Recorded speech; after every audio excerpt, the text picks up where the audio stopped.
insurance company will try to settle with you quickly, but for less. Unacceptable. We work hard to get you the maximum settlement possible. Faster. How fast, you ask? One call, that's all. CallFan.com. You can't always choose the weather, but you can choose your weather app. Go with the most accurate and most trusted, the Live 5 for 6 mobile app. Download it today. Live 5 for 6 is weather coverage you can count on. The Coffee Club on News Channel 6, sponsored by Honda Cars of Aiken. Summer-like conditions in the forecast this weekend, meaning it's going to stay hot and humid, and we'll also have some chances of rain, and some storms that develop could become strong to severe. I'll have all the details coming up. Right now on News Channel 6 at 4, more road closures in downtown Augusta. A live report on what you can expect and how the events will be impacted. Plus, thunder over Evans. A look at the preparations and the changes for this year. Plus, Piedmont Somerville 1 year later. A look at the progress already made and plans for the future. As your news at 4 starts now. Live from Television Park, this is WJBF News Channel 6 at 4.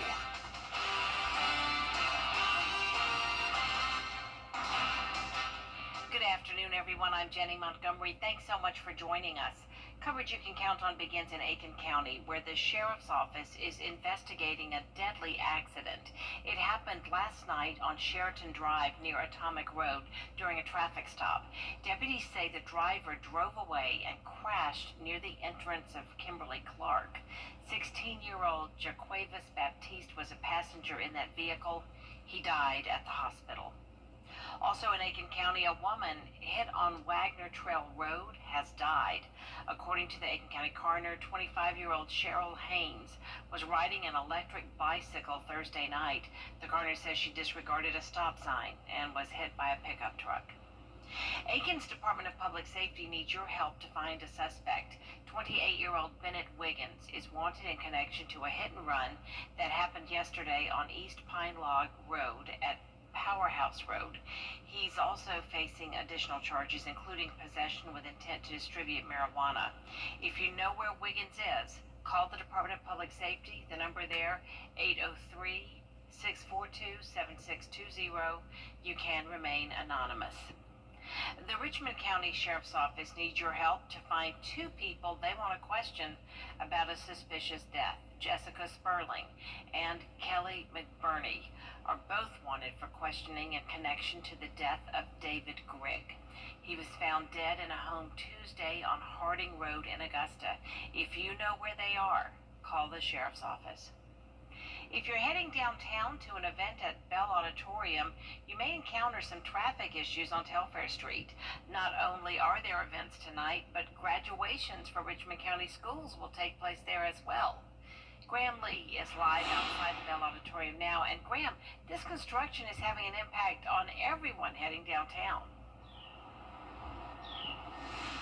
Well, no question about it, Jenny. The Bell Auditorium actually held a graduation last week, as you mentioned, and I spoke to several families who were late to the ceremony because of ongoing construction right here on Telfair Street. So what I can tell you is that the city has been paving new asphalt and road striping on Telfair between 8th and 13th Street for the last 2 months since March, and traffic engineers say they have finished the work between 10th and 13th, and now the intersection of Telfair and James Brown Boulevard is closed and it's getting a full-on facelift.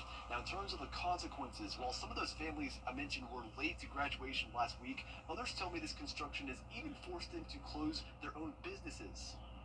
I lost a lot of money last quarter just because, you work with someone for an hour and you only get paid how long you work with them, and so having to take her to school and navigate all of this, I was actively losing money because it was adding 30 minutes to my commute and everything. And so there are a lot of people that are impacted by this that I think a lot of people don't see and know about.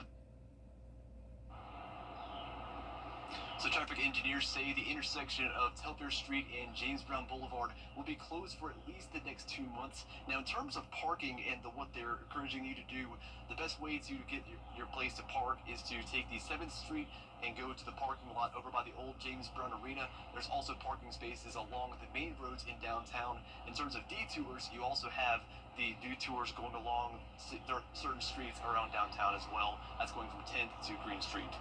Live in Augusta, Graham Lee, WJBF, News Channel 6. All right, Graham, thank you. And it is pretty tricky to navigate that area downtown right now. An increase in homestead exemption for both Columbia County and the Columbia County School District will head to voters in November. Both the school board and commissioners voted to have the local delegation create legislation proposing to increase the homestead exemption for Columbia County residents from $2,000 to $10,000 for both. That legislation was signed by Governor Brian Kemp this week.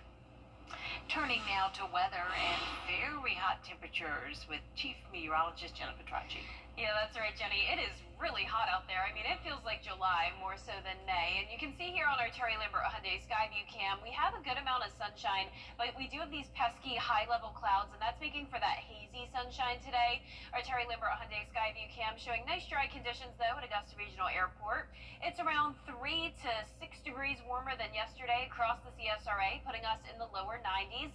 94 now in Augusta, Barnwell at 93, Louisville at 90. We do still have a couple places in the upper 80s, though, like Thompson sitting at 88, 87 in Gibson, 88 in Edgefield, but 92 in Waynesboro and 91 in Aiken. Now, when you factor in the dew points, it is feeling like 100 degrees now in Bamberg, and the rest of the CSRA feeling like those low to upper 90s. You can see dew points are very summer-like today in the 70s, so plenty of moisture around, even though we remain dry, at least for now. Now, eventually, we could see some pop-up showers and storms as we head into the weekend, but enjoy the nice weather tonight. We're going to have this warm breeze coming in from the southwest, 10 miles per hour in both Augusta and Aiken. You can see the clouds here on satellite and radar, but Georgia and South Carolina are both nice and dry. Now, we do have that active weather to our north. We're watching this cold front, and that's now issuing a tornado watch across Arkansas and parts of the Midwest. That'll eventually move into our area tomorrow, bringing us a chance of rain. But in the meantime, for the rest of this evening, we're going to stay hot, still in the upper 80s by 7 o'clock. And looking ahead, you can see those rain chances back on the rise. We'll see a few storms on Saturday, a higher chance of rain now on Sunday at 40%, and then that chance of rain does linger into next week, along with the hot temperatures. But how long will this heat last? The answer coming up. But back to you, Jenny. All right, Jenna, thank you. Another former Augusta commissioner has died. Richard Colclaw represented District 4 for 7 years before resigning in 2006 to run for House District 122. He died at his home in Hepzibah today. Funeral arrangements are pending. It has been 1 year since Piedmont's Somerville campus reopened after being closed for 4 years. Isabella Moody spoke to hospital leaders about future plans for that hospital. Since then, the hospital has added an inpatient hospice program, moved the substance abuse rehab program to the Somerville campus, and opened and upgraded the MRI unit. Piedmont leaders say they continue to look for ways to add to the campus and help meet the needs of the community. We are celebrating our 1-year anniversary, our 1-year birthday of reopening our Piedmont Augusta Somerville campus. It's crazy to think that it's already been a year, but it's just been so wonderful to see the community really welcome us to being back open and being able to serve the Augusta community. For now, they want to focus on growing and improving the emergency and radiology departments, inpatient services, and continue their partnership with Augusta Tech. We're focusing on law enforcement on the next edition of the Means Report. We'll talk to the commander of the Richmond County SWAT team. The Means Report Monday afternoon at 12:30 right here on News Channel 6. Before Memorial Day weekend is Armed Forces Day, and this weekend you can help honor our military heroes with a huge event in Evans. Thunder Over Evans is a free event, and it's returning to Evans Town Center Park tomorrow. There will be live music, food, fireworks, and a heartfelt salute to service members. The event organizer suggests you bring ear protection and glasses for the drone show, fireball show, and the debut of another type of show. Now we've got a laser team that's coming in, and they're kind of like this new third arm that's going to fully incorporate in the show. So they get the time code, they see all the things that are happening, and they incorporate all these different colors of lasers into the show. So we're excited about that. We haven't seen it before. So it'll be new to us and new to everybody who attends. Gates open tomorrow at 5:30 in Evanstown Center Park. The fireworks start at 9:15. So if you have an aversion to loud noises, you can still come out and enjoy the event before then. There are a few road closures ahead of the event. Antebellum Way is now closed until midnight tomorrow. Starting at 6 tomorrow morning, Evanstown Center Boulevard from Ronald Reagan Drive to Antebellum Way will close, and that will remain closed until midnight tomorrow. Coming up, the WNBA kicks off tonight. It's one of the most anticipated seasons in the league's history. We'll have a preview next. And we'll have very warm and muggy conditions for Thunder over Evans, but luckily the forecast is looking dry, but that doesn't mean the entire weekend will be dry. I'll have a look at your futurecast in the next few minutes. For your next dental appointment. The WNBA tips off its 2025 season with a blockbuster doubleheader on ABC this weekend. Coming off a historic year of growth, the league is leaning into its star power and is giving fans a semifinals rematch. Morgan Norwood has a preview of what to expect.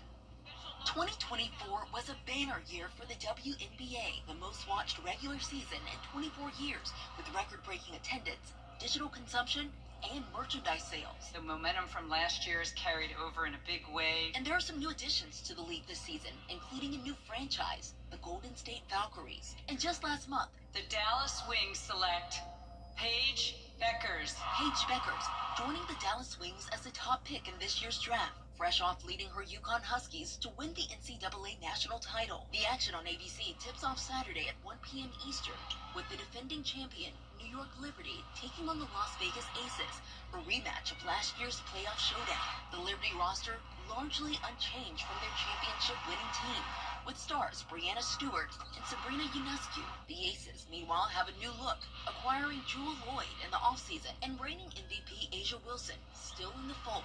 Then at 3 p.m. Eastern, it's Caitlin Clark versus Angel Reese, a rivalry basketball fans will be following throughout the season. Everybody's just kind of, I think, itching to get out there. Clark's Indiana Fever looking to build off of last year after making the playoffs for the first time since 2016. While across the court, Chicago Sky will feature a reunion of Reese with former LSU teammate and incoming rookie Haley Van Lith. We have the two hottest rivalries in the W right now with New York and Vegas and Indy and Chicago.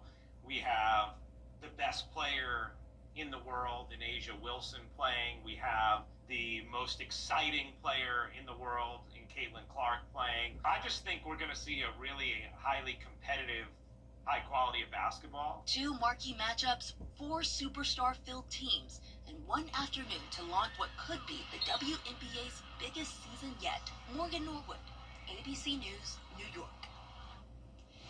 The Atlanta Dreams' first regular season game is also tonight. They take on the Washington Mystics at 7:30. Their first home game against the Indiana Fever is Thursday, May 22nd. Coming up, Jenna has your full forecast, plus how to keep your pets safe in the heat. Don't go away. Weather headlines on WJBF News Channel 6. Brought to you by Hickson Roofing. If your roof needs fixing, call Mr. Hickson. Is your bath? Now, your most accurate forecast with WJBF Live 5/6. Welcome back. Let's start out with a look at our Terry Lambert Hyundai Skyview cam from Augusta Marriott. Once again, we do have these high-level clouds, so that's why it's looking a bit hazy outside, but overall, pretty sunny day for us and a hot day for sure. We're sitting at 94 degrees, feeling like 95 in Augusta, and we have a southwest breeze coming in at 10 miles per hour. Dew points are in the lower 60s in Augusta at the moment, but we do have some lower 70s across the CSRA as well. Notice those current temperatures are anywhere from around 86 degrees in Washington to 94 in Augusta. So a bit of a spread here, but nonetheless, it is the warmest day out of the year for everyone.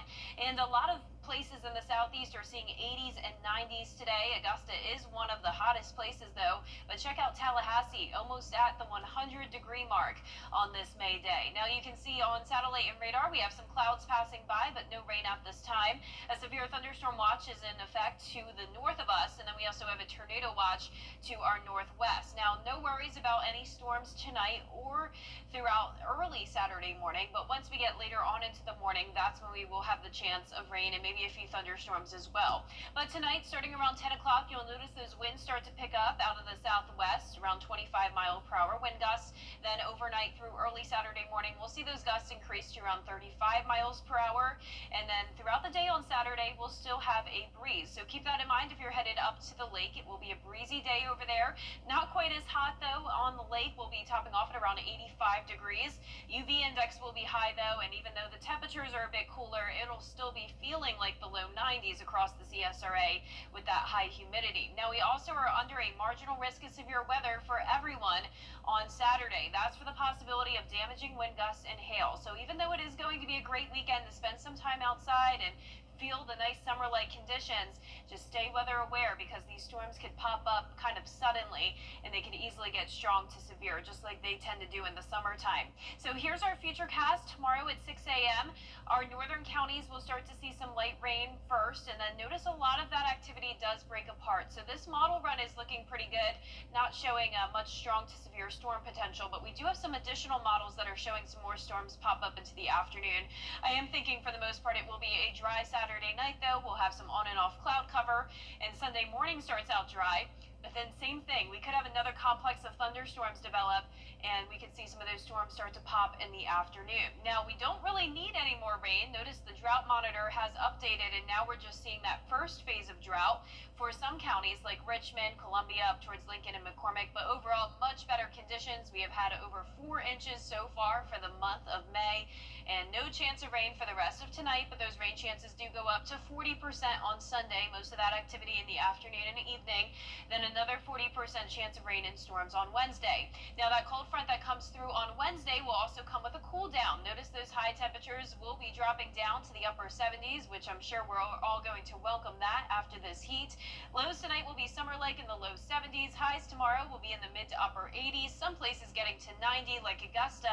And our 10-day forecast is showing the low 90s into early next week. But once again, once we have that rain chance on Wednesday, we'll cool back down, and you'll definitely notice the cooler air in the mornings. We're dropping down to the low 50s for our morning temperatures. All right. You know, with these temperatures expected to rise way above normal, it may impact your pet's health in ways that you don't expect. Hannah McDonald tells us how to keep your furry friends safe. The American Society for the Prevention of Cruelty to Animals says to visit the vet to get an early summer checkup and to know the symptoms of overheating in animals. I spoke with a dog owner who has a Labradoodle and says with the heat being very high for this time of year, he will make sure his dog is hydrated at all times and does not overheat. It's really up to him. If he wants to go outside, we take him out. We go on walks and runs still a little bit. The important thing is that he has a water source nearby. We keep the air conditioner turned down pretty low, and of course providing plenty of water inside too. And then he likes to lay on the hard floor where it's colder. Another pet owner we spoke with has an American Bulldog and says that one of the first things she learned when she got her dog was that if she is hot, then her dog is hot. Number one important thing from what I learned from multiple breeders is whenever a dog is over panting, ventilating, you don't want to give them water right away. You need to let their bodies cool down naturally because you can actually have them go into shock. Other things can happen, but hydration's key point, movement, and also letting them rest as well. Different breeds have different needs, and the ASPCA says animals with flat faces such as pugs are more likely to have a heat stroke since they cannot pant as effectively. Carrasquillo says how she keeps her pets hydrated and entertained throughout the day. Take some cut up watermelon in a little cup, maybe like a couple ounces, fill it up with water, put some pieces of watermelon, freeze them, and it's a great snack for any time of the day from them outside or even indoors. I hold the cup for him and he likes to lick it like a pup cup, I guess you could say. If you notice anything out of the ordinary for your pet, it is recommended to call your vet immediately. In Evans, Hannah McDonald, WJBF, News Channel 6. Coming up, a famous police dog is in trouble again. Why his trainer says keeping him in check is challenging sometimes. When it matters most, George St. Hendry Lawyers delivers results. I was rear-ended by a drunk driver. They got me $1.5 million. Go with the name you know and trust. Get your safe law firm on the line for 999. At Honda Cars Danny.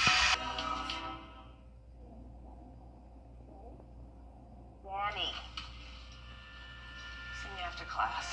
Okay, so, Jennifer?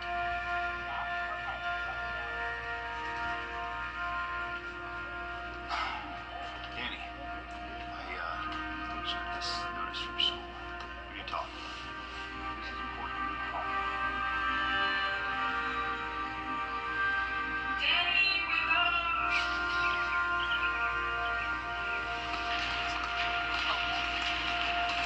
Danny! Ups.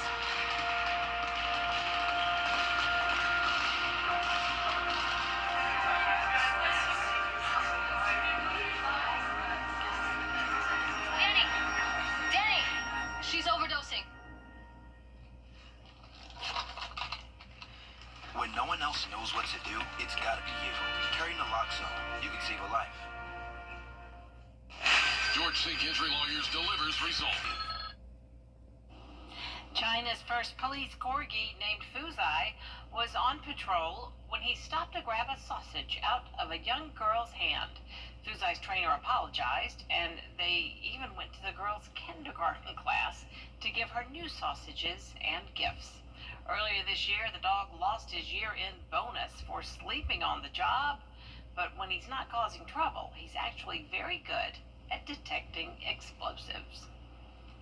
There is more coverage you can count on coming up right here at 4:30, including a bill in the South Carolina State House that may change the way short-term rentals operate.